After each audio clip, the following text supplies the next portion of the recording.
Hello students, अपन 15 वाला question कर रहे थे। क्वेश्चन को दोबारा देखिएगा। 14 एक्सरसाइज का 14 की मिसलेनियस का।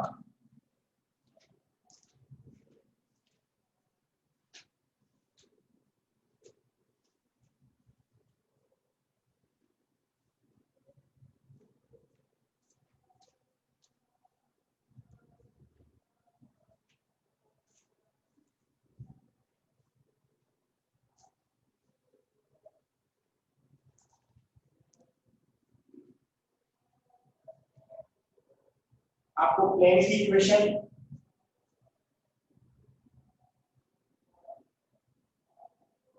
पॉइंट दे रखा है P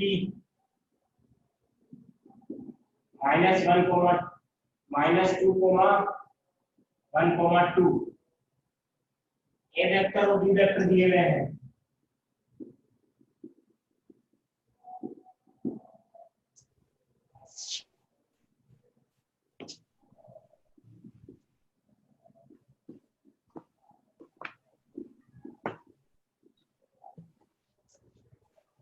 ठीक है, आपका जो प्लेन है आपका जो प्लेन है आपको इक्वेशन ऑफ प्लेन कैलकुलेट करनी है। इस पॉइंट से पास हो रहा है प्लेन और इन दोनों वेक्टर के क्या है, पैरेलल है। Equation of plane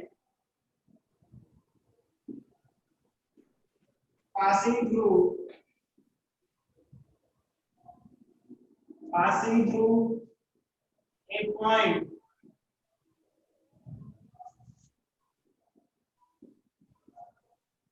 P, passing through point P।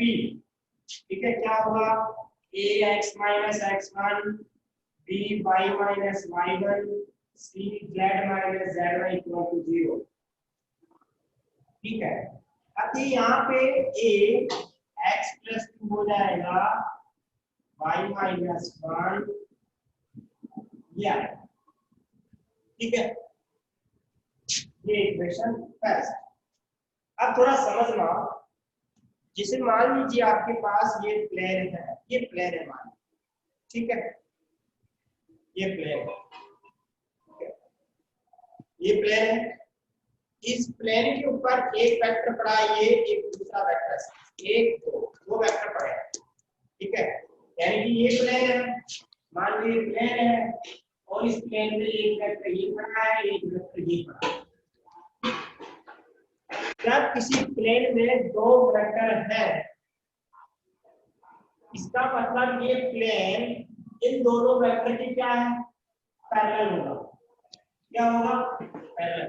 आपको पता है, जब ये प्लेन है और प्लेन पर दो वेक्टर पड़े हैं, ए के और बी के पैरेलल है, तो मेरे को ऐसे बताओ, ए कोई लाइन ही होगी, बी भी कोई लाइन ही होगी। समझ में आ रहा है, ए भी लाइन होगी, बी भी लाइन होगी, यानी कि जो ये ए वाली लाइन है और जो प्लेन है वो आपस में क्या होंगे, पैरेलल होंगे। जब लाइन और प्लेन की बात करते हैं, साइन थीटा एंगल आता है, वही एक भाई और एक बहन होती है, तब साइन आता है। और जब लाइन और प्लेन, ये भी लाइन ही होगी, ये भी लाइन ही होगी, मतलब ये लाइन और प्लेन पैरेलल है, इसका मतलब साइन थीटा 0 डिग्री हो जाएगा, मतलब इसका डायरेक्शन रेशियो क्या हो जाएगा, मल्टीप्लाई 0 होगा। ऐसे ही बी का और इसका डायरेक्शन रेशियो वो भी क्या होगा, 0, क्योंकि साइन 0 हो जाएगा। दूसरे तरीके से समझते हैं अपन।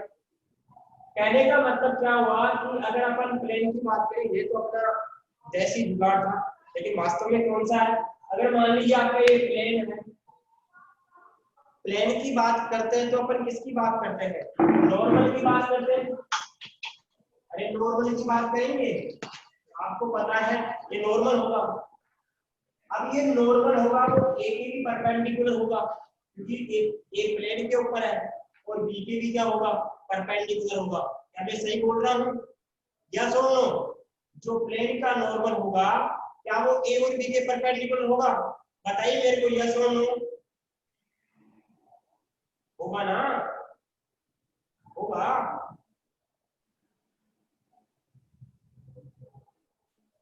होगा।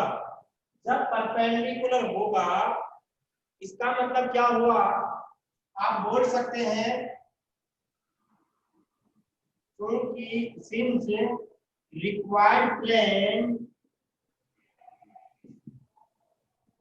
is parallel to A and B, so अपन क्या बोल सकते हैं यहां से?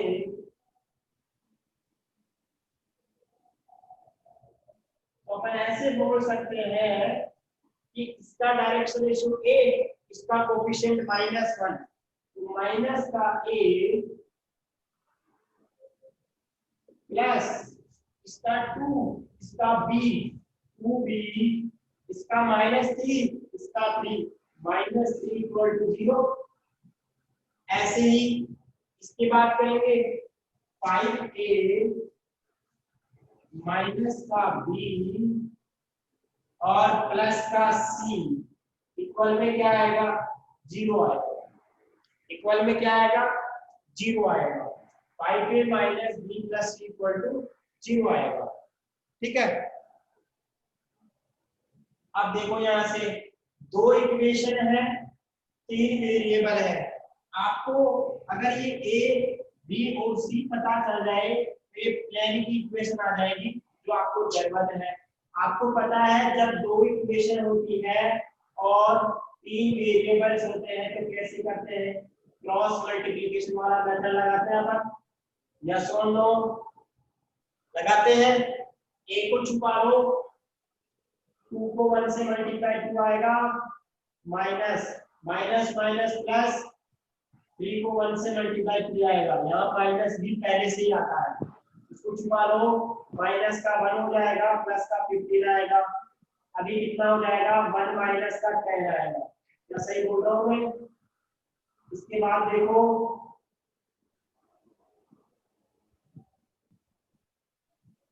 ठीक है। अब यहाँ से A अपॉन कितना हो जाएगा? माइनस का 1, और ये B अपॉन सोल्व करने के बाद माइनस का 14 आएगा, C अपॉन माइनस का 9 आएगा। अपन इसमें A upon 1, B upon 14, C upon 9 और इसको K के इक्वल अज्यूम कर लिया मैंने, K रहे। ठीक है। A की वैल्यू क्या आ जाएगी? यहाँ से A की वैल्यू तो आ जाएगी K, B की वैल्यू 14K, C की वैल्यू 9K। ठीक है। एक बार इतना स्क्रीनशॉट लो, 2 लाइन का और बचा है।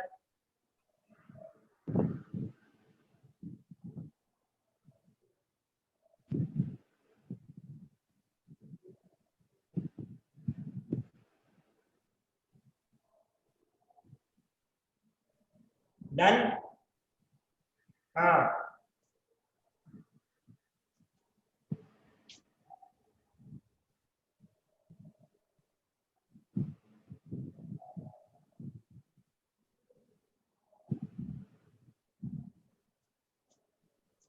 ठीक है। अब देखो A की वैल्यू K, B की वैल्यू 14 आ गया। अब फ्रॉम इक्वेशन फर्स्ट से बात करते हैं। फ्रॉम इक्वेशन फर्स्ट A में पुट करेंगे A की value K x plus 2 14K y minus 1 9K z minus 2 equal में 0। A को कॉमन लेके तो चला जाएगा, x plus 2 14y minus 14 9z minus 18 equal to 0। x plus 14y plus का 9z ये 18 30 आ जाएगा, माइनस 30 इक्वल टू 0। आपके पास इक्वेशन ये आ गई, यही आपका क्या है? आंसर है। ठीक है। सभी स्टूडेंट्स बात समझ में आ गई आपके?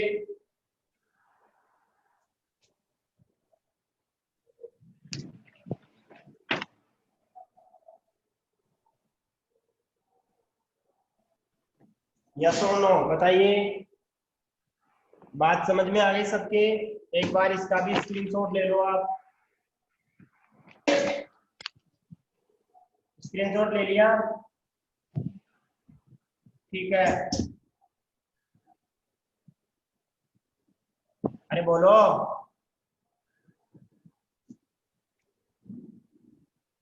हाँ, अब देखिए आपका 14 हो गया, 15 हो गया। ठीक है, 15 में 15.2 एक्सरसाइज बची है। हो सकता है कि सिलेबस चेंज हो जाए तो 15.2 एक्सरसाइज हट भी सकती है, क्योंकि बट उसमें लैंग्वेज की क्वेश्चन हैं, वो वैसे क्वेश्चन कभी आज तक तो आए नहीं। ठीक है, 15.1 कंप्लीट कर ली होगी। 15.1, 15.1 के एग्जाम्पल, और मैंने मिसलेनियस के शुरू के चार चार क्वेश्चन दिए थे, लास्ट वाला क्वेश्चन। क्या ये सारे क्वेश्चन हो गए क्या? बताइए मेरे को, यस और नो।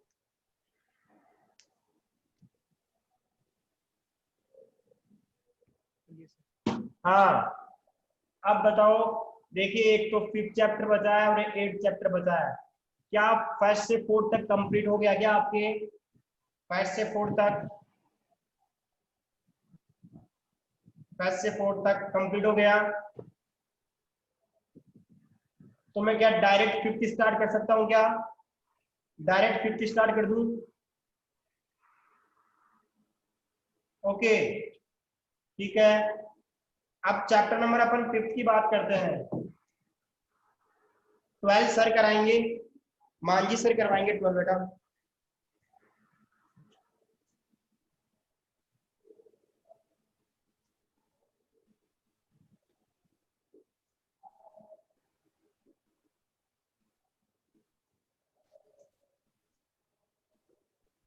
ठीक है,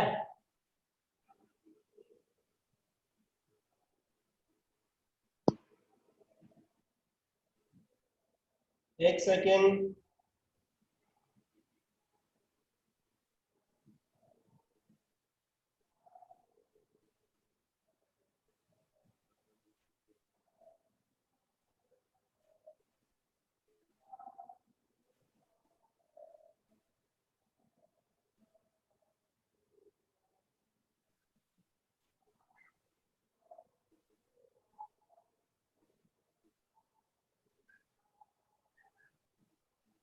एक मिनट रुको।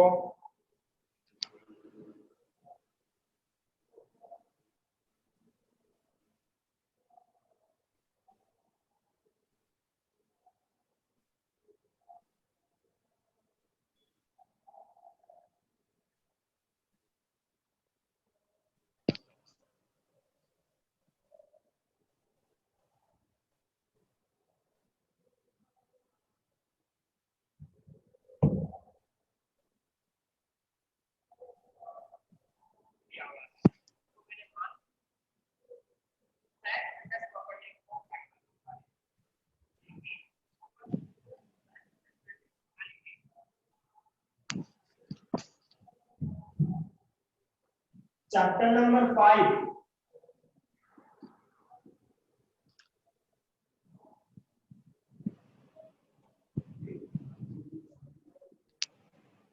Inverse matrix. ठीक है, चैप्टर नंबर 5 है इनवर्स मैट्रिक्स। देखिए, इस चैप्टर में 4 मार्क्स के क्वेश्चन आते हैं, ज्यादा भी आ सकते हैं, गारंटी नहीं है। 3 और 5th मिला के, दोनों मिला के मैट्रिक्स के चैप्टर हैं, और इन दोनों चैप्टर से क्वेश्चन कंबाइंड आते हैं। लेकिन 90% पॉसिबिलिटी होती है कि 2 मेथड से क्वेश्चन आते हैं। एक होता है क्रेमर रूल, एक होता है मैट्रिक्स मेथड। ठीक है, क्रेमर रूल और एक होता है मैट्रिक्स मेथड। आप लोग सभी स्टूडेंट्स 3rd चैप्टर और 4th चैप्टर के आज ही जो भी सर ने कॉन्सेप्ट, जो भी डेफिनेशन लिखवाई है, उसको एक बार रीड कर लेना, आज ही पढ़ लेना। बात समझ में आ गई? 3rd और 4th। अब देखिएगा, चैप्टर नंबर 5 की बात करते हैं, इनवर्स मैट्रिक्स। देखिए, पहला इसमें कॉन्सेप्ट है सिंगुलर मैट्रिक्स। कौन सा मैट्रिक्स है? Singular matrix. ठीक है, सिंगुलर मैट्रिक्स क्या होता है?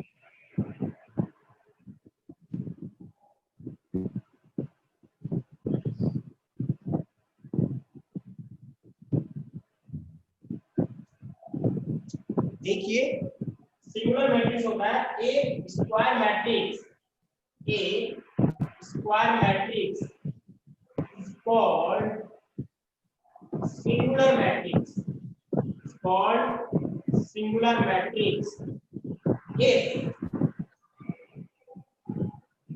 del equal to 0. A square matrix A, क्या लिख लेते हैं A square matrix A called singular matrix if del equal to 0. इसका मतलब क्या होता है? डिटरमिनेंट क्या होता है? डिटरमिनेंट होता है। इसका मतलब होता है डिटरमिनेंट की वैल्यू 0। ठीक है। दूसरा होता है non singular matrix.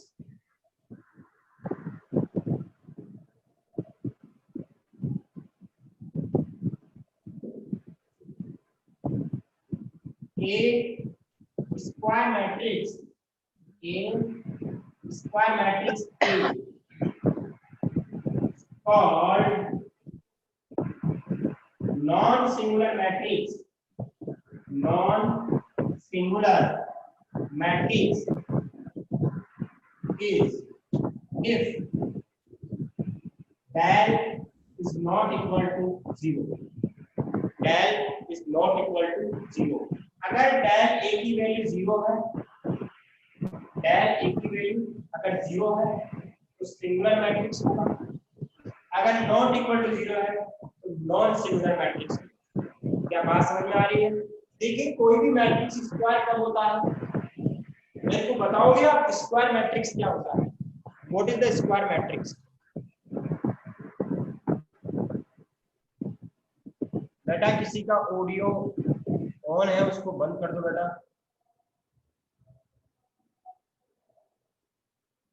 Square matrix क्या होता है?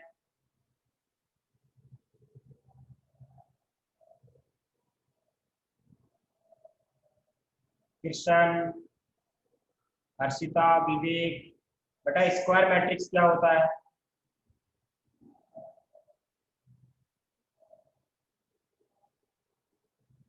किसी को पता नहीं है? Row equal to column. Square matrix होता है रो और कॉलम क्या हो? इक्वल। रो और कॉलम क्या हो? इक्वल हो। देखिए स्टूडेंट्स 1 2 3 4, इसमें ये रो होगी 1 2, कॉलम ये होगा। ठीक है। स्क्वायर मैट्रिक्स क्या होता है? रोज और कॉलम क्या हो? इक्वल हो। ठीक है। रोज और कॉलम क्या हो? इक्वल हो। तो कौन सा मैट्रिक्स होगा? Square matrix. कौन सा होगा? Square matrix. अगर ये आपके पास मैट्रिक्स है,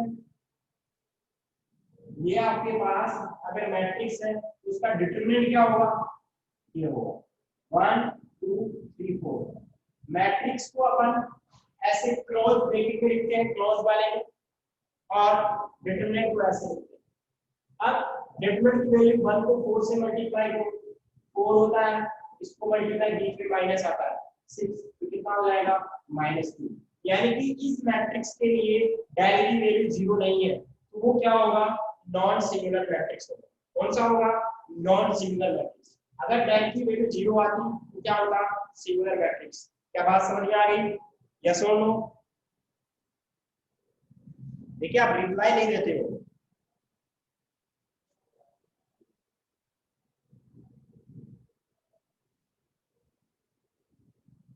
हाँ,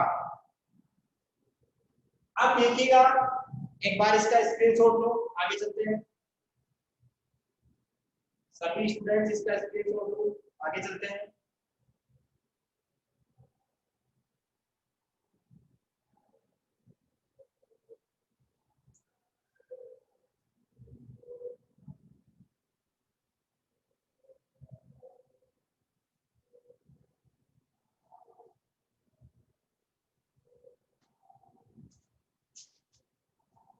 अब आपका देखिएगा अगला टॉपिक आता है इनवर्स मैट्रिक्स।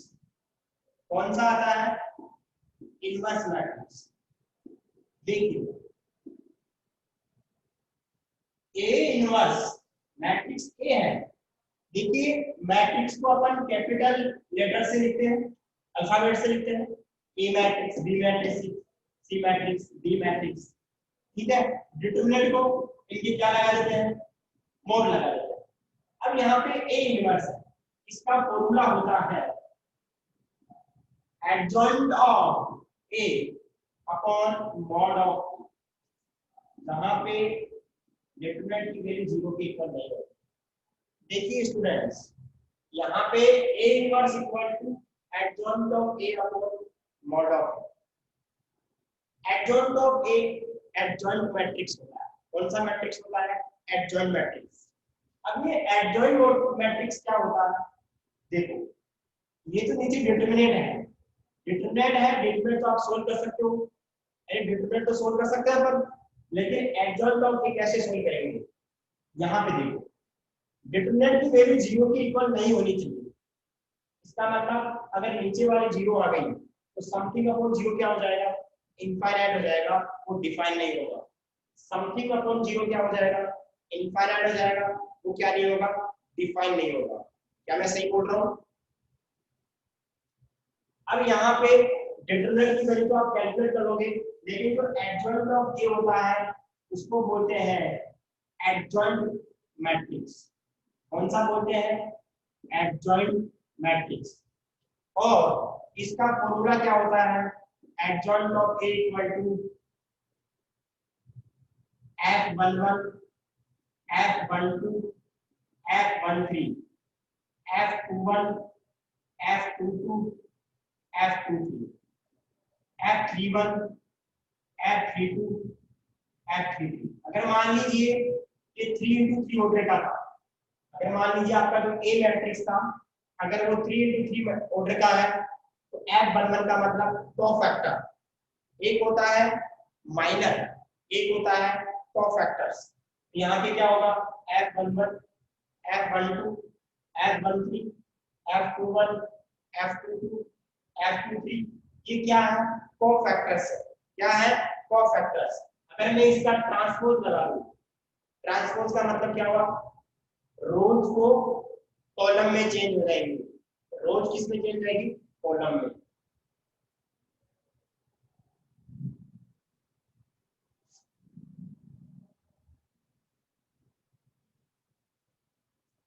ठीक है,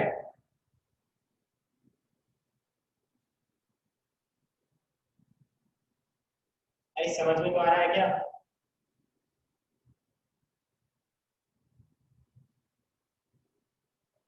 यह सुन लो।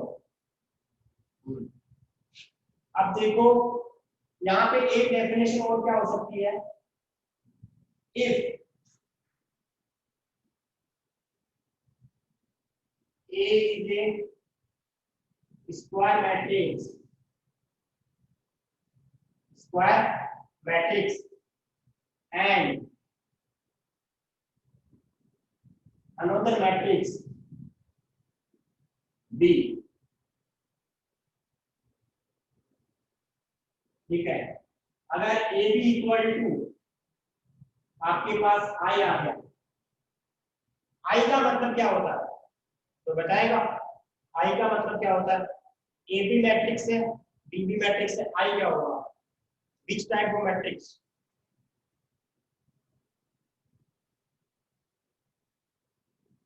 आई क्या होगा, विच टाइप ऑफ मैट्रिक्स,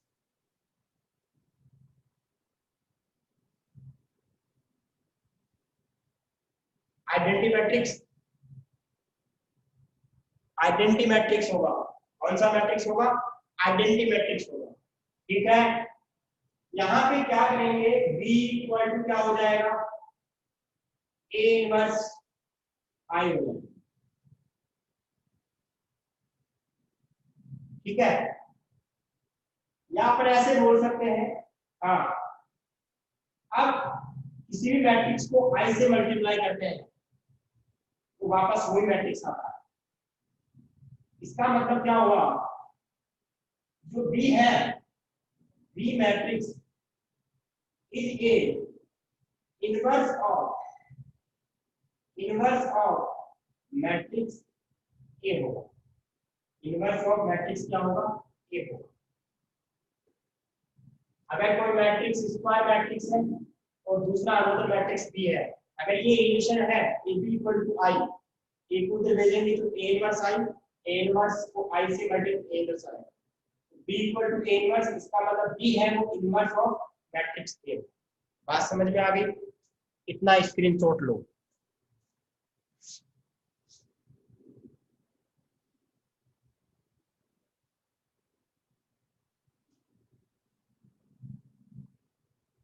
ले लिया इतना स्क्रीनशॉट सभी ने? डन। अब देखो,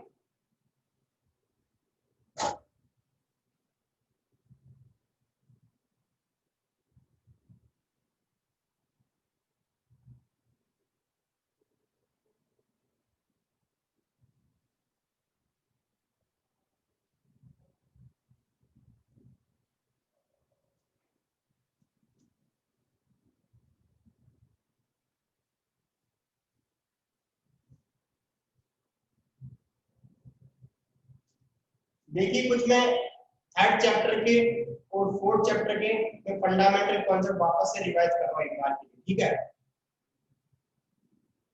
सबसे पहले आपके पास मैट्रिक्स क्या होता है?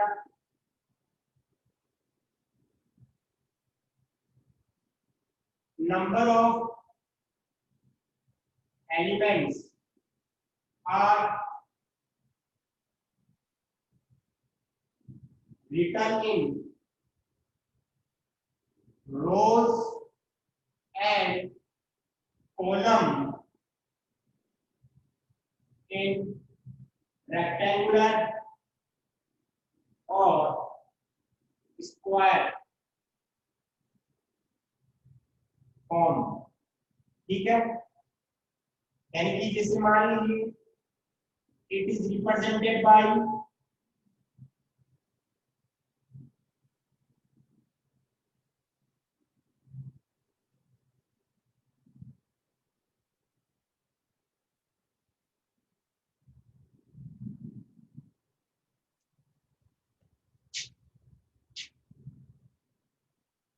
इंग्लिश अल्फाबेट्स या alphabet by alphabet is represented by, जैसे मान लो ए आ गया, बी आ गया, सी आ गया, ठीक है? जैसे मान लीजिए आपके पास कोई मैट्रिक्स है, ठीक है? 1 2 3 4 5 6, इसका नाम बी भी हो सकता है, सी भी हो सकता है, ठीक है? तो यहाँ पे ये मैट्रिक्स है, इसकी रोज कितनी है? ये आपकी रो होगी, ये आपके कॉलम्स होंगे, एक रो दूसरी रो, तो दो दो रो होंगे, कॉलम कितने हो गए? 3 हो गए, तो 2 गुना 3। अपन ये क्लास में क्या इसके बेसिक बेसिक चीजें पढ़ लेंगे तो इसलिए दिक्कत नहीं आएगी, ठीक है? अब जैसे मान लो अपने पास मैट्रिक्स आ गया 1 2 3 4 5 6, आपकी बार रोज कितनी हो गई? 2 हो गई, कॉलम कितने हो गए भाई? रोज 3 हो गई, कॉलम 2 हो गए। समझ में आ रहा है? ठीक है। दूसरी चीज,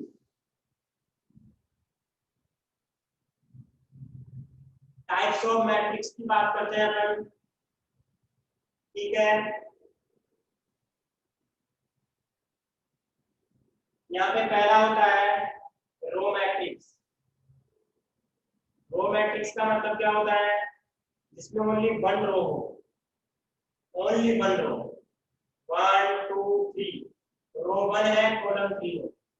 इसी माने दूसरा एग्जांपल है 1 2, रो 1 ही है, कॉलम 2 है। नंबर 2, रो में कॉलम मैट्रिक्स क्या होता है?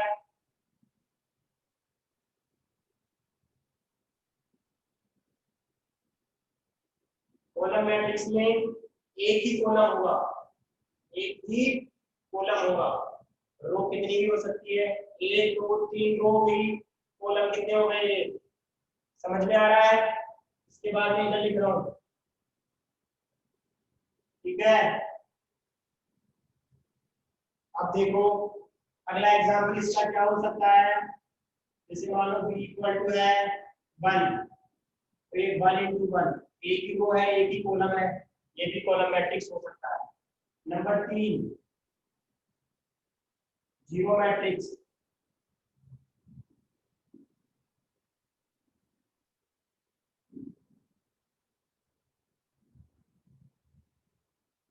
जीरो मैट्रिक्स क्या होगा, इसको जीरो से रिप्रेजेंट करते हैं, ओ से बड़े ओ से, इसमें सभी एलिमेंट्स क्या हो, जीरो हो, वो क्या होता है, जीरो मैट्रिक्स। समझ में आ रहा है। Number 4 square matrix. कौन सा मैट्रिक्स, स्क्वायर मैट्रिक्स। वो क्या होता है स्क्वायर मैट्रिक्स, इसे मान लो ए है, रोज और कॉलम इक्वल हो, रोज इक्वल टू कॉलम,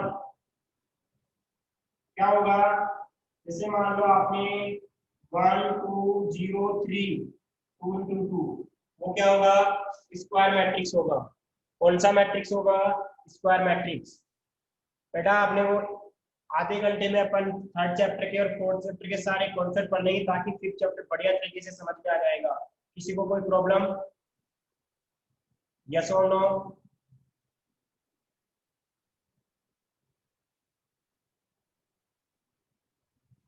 ओके, एक बार स्क्रीनशॉट ले लो इसका, एक बार इसका स्क्रीनशॉट ले लो।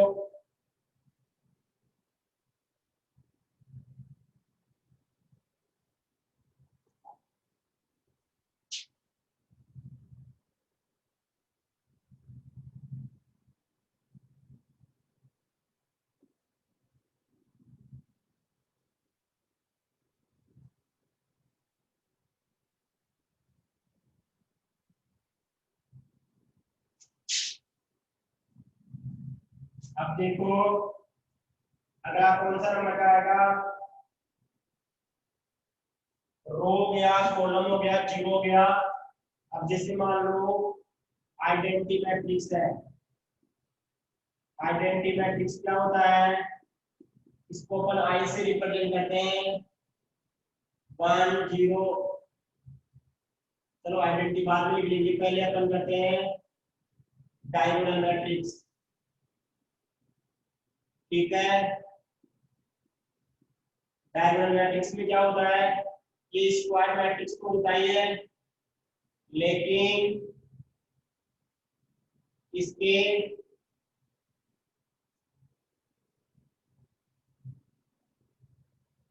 मेन डायगोनल के एलिमेंट्स क्या होते हैं, जीरो होते हैं। डायगोनल मैट्रिक्स में सभी एलिमेंट्स क्या होते हैं, जीरो होते हैं।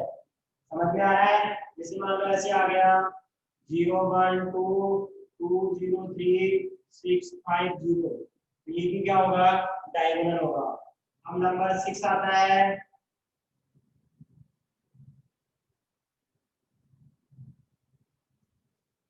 डायगोनल से लिखा है क्या, एक बार चेक करना, डायगोनल सी लिखा है क्या।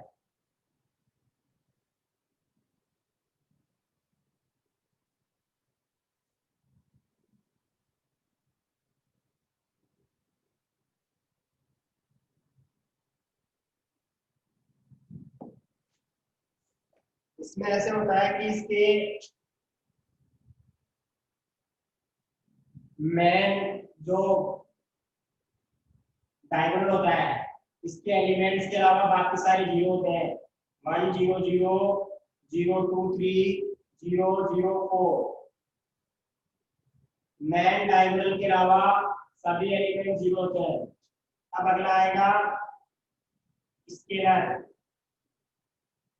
स्केलर मैट्रिक्स क्या होता है, इसमें इस डायगोनल मैट्रिक्स तो होगा ही, लेकिन इसके डायगोनल के एलिमेंट्स क्या होंगे, सभी इक्वल होंगे।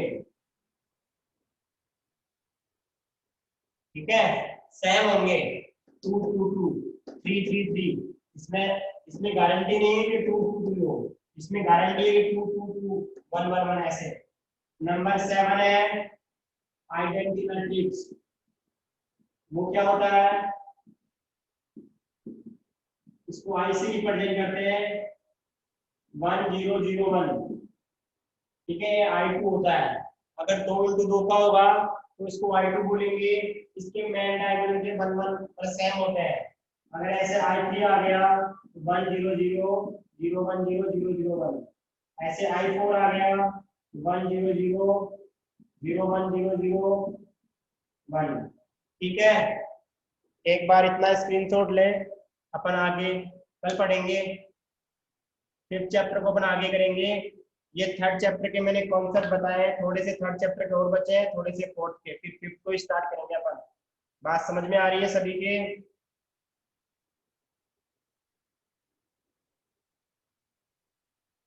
डन? ओके।